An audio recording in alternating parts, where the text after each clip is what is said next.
Picture this. You finally get into bed. You're completely exhausted after a really long day. You switch off the lights, and you're so ready to just get some deep, restorative rest. But the literal second your head hits the pillow, bam. It's like your mind suddenly becomes this crowded, noisy room. You're replaying old conversations, you're stressing over that looming deadline at work, maybe worrying about your finances or a family member's health, or, just staring down tomorrow's endless to-do list and wildly imagining all sorts of future scenarios. You feel so anxious, exactly when you should feel calm. Well, welcome to this explainer on what we call the midnight mind trap. So let's dive right into this. The big question we're looking at here is why on earth do we overthink everything at night but feel totally fine, productive, and in control during the day? It's an incredibly frustrating experience, right?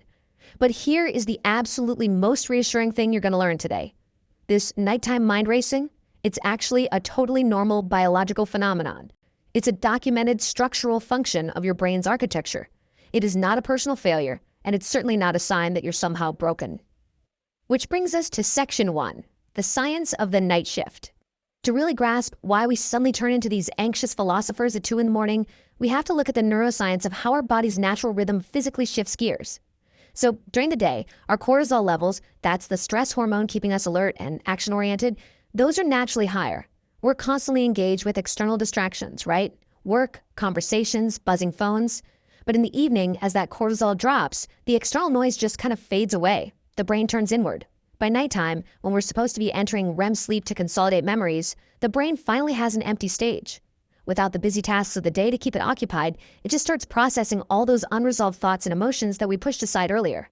And that brings us to the main character of our nighttime overthinking, the default mode network, or DMN for short. Now, the absolutely crucial point here is that the DMN is a network of interconnected brain regions that becomes highly active specifically when you're at rest. When you stop doing active tasks, the DMN just powers right up. It's basically the engine behind self-referential thoughts, daydreaming, and deep introspection. So precisely when you're trying to wind down and literally do nothing, your brain boots up its designated thinking about yourself network. But here's the kicker. When you're trying to sleep, the DMN doesn't usually bring up, simple, relaxing thoughts like walking on a beach. Instead, it hones in on unresolved issues at work, tensions in your relationships, deeply embarrassing memories from your past, completely imagined future scenarios, and just intense emotional processing. Because your brain uses sleep, particularly REM sleep, to consolidate memories, it brings these unresolved emotional experiences right to the absolute forefront to try and make sense of the whole shebang. Let's move on to section 2, looking at rumination and modern life. Okay, so we've got the biology down. But how do the psychological factors of our hyperstimulated modern lifestyles act like a giant megaphone for this nighttime processing? To understand this, we really have to make a vital distinction between reflection and rumination. Reflection is purposeful processing. It involves a growth mindset where you're actively seeking solutions to problems. Rumination, on the other hand, is what actually keeps us awake. It consists of these negative emotional loops, dwelling endlessly on what-ifs, and just feeling stuck without any clear action to take. When we're lying in bed just spinning our wheels without getting anywhere, we've fallen right into the trap of rumination. It's like they say, the quiet room amplifies the noise. Think about our modern days for a second. We're constantly on our smartphones, constantly working, just constantly bombarded with information. For a lot of us, the moment we switch off the lamp at night is literally the very first chance our brain has had all day to process our emotions.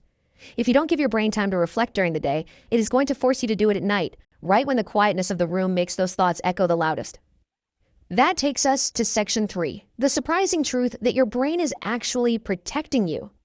It is so easy to get angry at yourself when you can't sleep, to feel like your own mind is betraying you. But I want to offer you a really compassionate reframe here.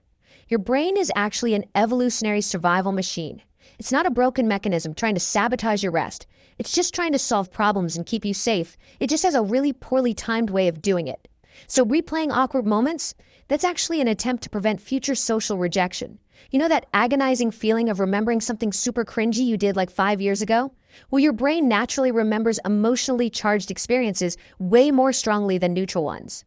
It flags that social embarrassment as a literal threat and replays it so you can analyze it, gain certainty, and ensure you never make that same mistake again.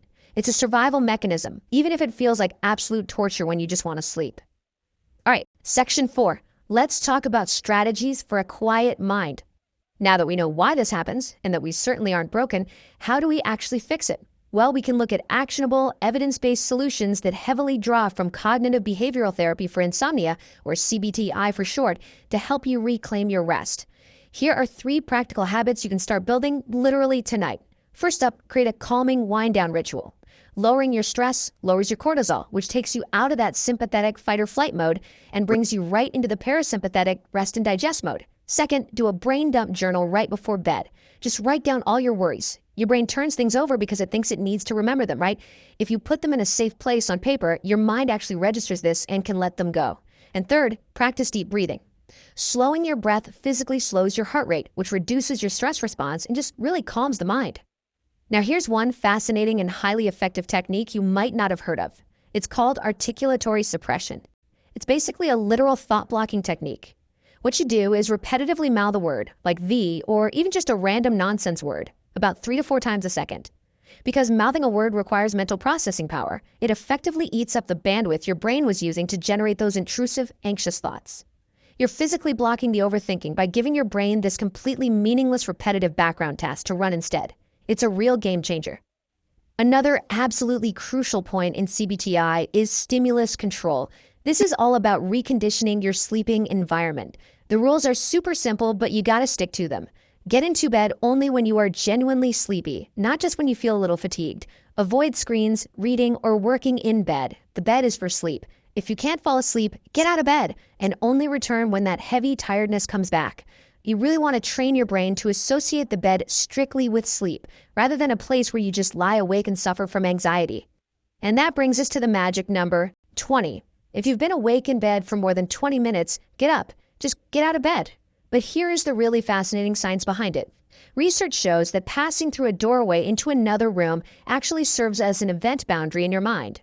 It helps compartmentalize your thoughts and can quite literally help you physically forget what you were just stressing about. It's like a soft reset for your brain. So go to another room, do something calming under dim light, and only go back to bed when your eyes are getting heavy. Let's close out this explainer with this really powerful thought. Your brain isn't trying to keep you awake, it's trying to keep you safe. Understanding the difference may be the first step toward finally getting some rest. Tonight, if the overthinking starts up again, don't fight your brain. Just recognize it's only the default mode network doing its job, maybe a little too enthusiastically. Grab your journal, try some deep breathing, step through a doorway if you need to, and just remember, your mind is only trying to protect you. So what will you try tonight to quiet the noise?